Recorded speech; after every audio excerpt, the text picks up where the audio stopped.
Assalamualaikum warahmatullahi wabarakatuh. Saya Puput Melati, NPM 21110210020. Baik, di sini saya akan menjelaskan tentang analisis PT Indofood. Analisis yang pertama yaitu tentang profil perusahaan.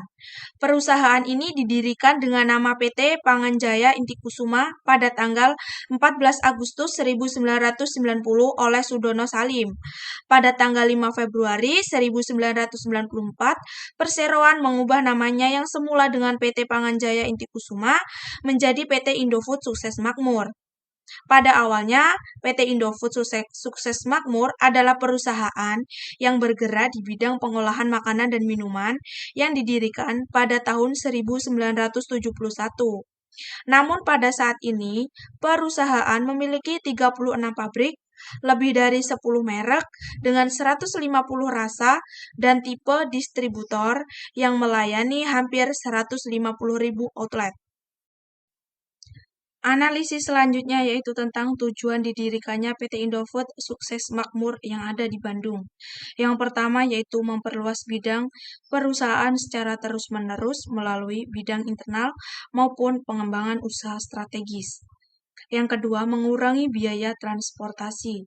Yang ketiga, selalu meningkatkan kesejahteraan karyawan. Yang keempat, mensuplai daerah lain yang selalu kekurangan persediaan barang. Dan yang terakhir, berperan serta dalam pelestarian lingkungan hidup dan peningkatan kesejahteraan masyarakat. Analisis selanjutnya yaitu struktur. Kalian bisa mengamati struktur yang sudah saya tayangkan. Beberapa perusahaan atau beberapa kegiatan yang ada di struktur tersebut. Analisis selanjutnya yaitu tentang analisis visi. PT Indofood yang ingin menjadi salah satu perusahaan total food solution, PT Indofood telah menjadi salah satu solusi pangan yang ada di dunia, khususnya Indonesia, dengan harga yang relatif terjangkau dan kualitas produknya, sehingga peminatnya pun besar. Dari visi PT Indofood tersebut sesuai dengan fenomena-fenomena yang beredar secara global. Untuk yang selanjutnya yaitu tentang analisis visi. Analisis visi dari PT Indofood Sukses Makmur memberikan solusi atas kebutuhan pangan secara berkelanjutan. 4. PT Indofood berkomitmen untuk selalu menyediakan kebutuhan pangan, senantiasa dalam kompetensi karyawan, proses produksi, dan teknologi. Untuk tercapainya visi PT Indofood, meningkatkan sumber daya agar hasil kinerja yang maksimal, memberikan kontribusi bagi kesejahteraan masyarakat dan lingkungan secara berkelanjutan. Berkontribusi kesejahteraan masyarakat dan lingkungan menjadi prioritas PT Indofood dalam menjalankan bisnis. Analisis yang selanjutnya yaitu tentang produk. Di sini saya akan menayangkan beberapa produk yang sudah diproduksi oleh PT Indofood Sukses Makmur. Di sini saya juga akan menganalisis tentang faktor eksternal dan faktor internal dari PT Indofood Sukses Makmur tersebut. Yang pertama yang akan saya analisis yaitu tentang faktor eksternal. Faktor eksternal yang pertama yaitu dari ekonomi. Berdasarkan data hasil riset MARS Indonesia pada tahun 2015, PT Indofood berhasil menguasai 74,4% pasar mie instan di Indonesia. Menurut Sindonews.com, saat ini Indomie telah menjadi global brand sehingga tersedia di lebih dari 100 negara. Setidaknya di 80 negara yang merupakan tujuan ekspor dari Indonesia. Rasa Indomie membuat warga negara Indonesia atau WNI yang bermukim di luar negeri merindukan makanan Indomie. Prestasi Indomie di berbagai negara memang terang benderang dibanding merek-merek lokal lain. Indomie bukan hanya dikenal di negara tetangga dekat seperti Singapura, Malaysia, Hong Kong, dan Taiwan, tapi sudah menjangkau lebih dari 80 negara di Eropa Timur, Tengah, Afrika, hingga Amerika. Indomie menjadi penyumbang terbesar bagi pendapatan dari divisi mie instan Indofood. Pada tahun 2015, PT Indofood menargetkan pertumbuhan pendapatan sebesar 10-12%, adapun perolehan PT Indofood di 2016 sebesar 66,7 triliun. Faktor eksternal yang kedua yaitu dari sosial dan budaya. Mie instan merupakan salah satu makanan yang paling disukai oleh masyarakat Indonesia. Bahkan menurut survei yang dilakukan oleh Food, sebuah jejaring sosial khusus bagi para foodies pada tahun 2016, lalu mie instan menempati peringkat pertama sebagai makanan paling disukai pecinta kuliner. Kini Indomie tak hanya dikenal di Indonesia, namun juga di negara-negara tetangga seperti Singapura, Malaysia, Hong Kong, hingga Taiwan.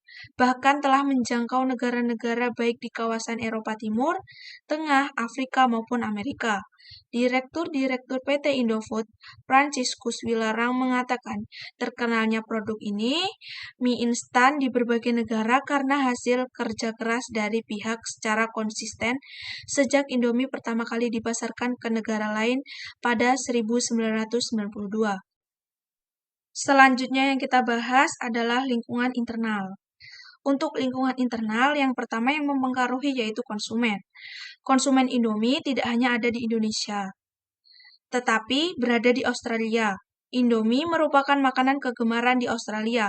Hal ini bisa dilihat dari toko-toko yang selalu kehabisan stok karena permintaan Indomie di Australia cukup banyak. Hal ini juga didukung oleh kebiasaan masyarakat Australia yang membutuhkan makanan cepat saji.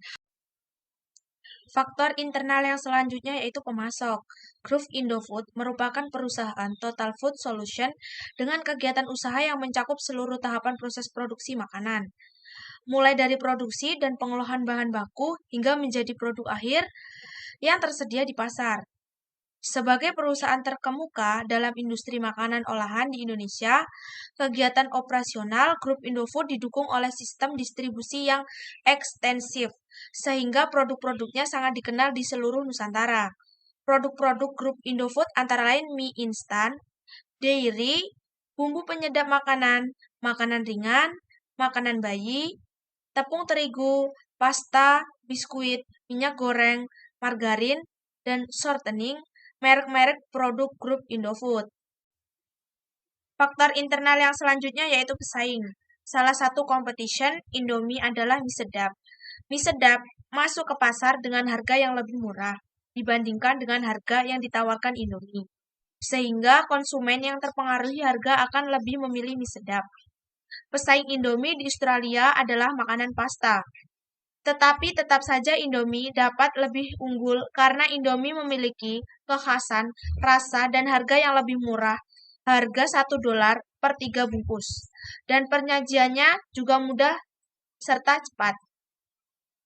Metode promosi yang digunakan adalah yang terutama melalui iklan di media elektronik dan cetak. Faktor internal yang terakhir adalah analisis SWOT. Yang pertama yaitu strength atau kekuatan, yaitu situasi ataupun kondisi yang merupakan kekuatan dari satu organisasi atau perusahaan pada saat ini. Yang kedua adalah weakness atau kelemahan, yaitu analisis kelemahan di dalam suatu perusahaan atau organisasi yang menjadi kendala dalam kemajuan suatu perusahaan atau organisasi. Yang ketiga adalah opportunity atau peluang, yaitu situasi atau kondisi yang merupakan peluang di luar organisasi atau perusahaan dan memberikan peluang berkembang bagi perusahaan di masa depan. Dan yang terakhir yaitu threat atau ancaman, yaitu tantangan atau ancaman yang harus dihadapi oleh suatu perusahaan ataupun organisasi untuk menghadapi berbagai macam faktor lingkungan yang tidak menguntungkan pada suatu perusahaan yang menyebabkan kemunduran. Sekian dari saya. Wassalamualaikum warahmatullahi wabarakatuh.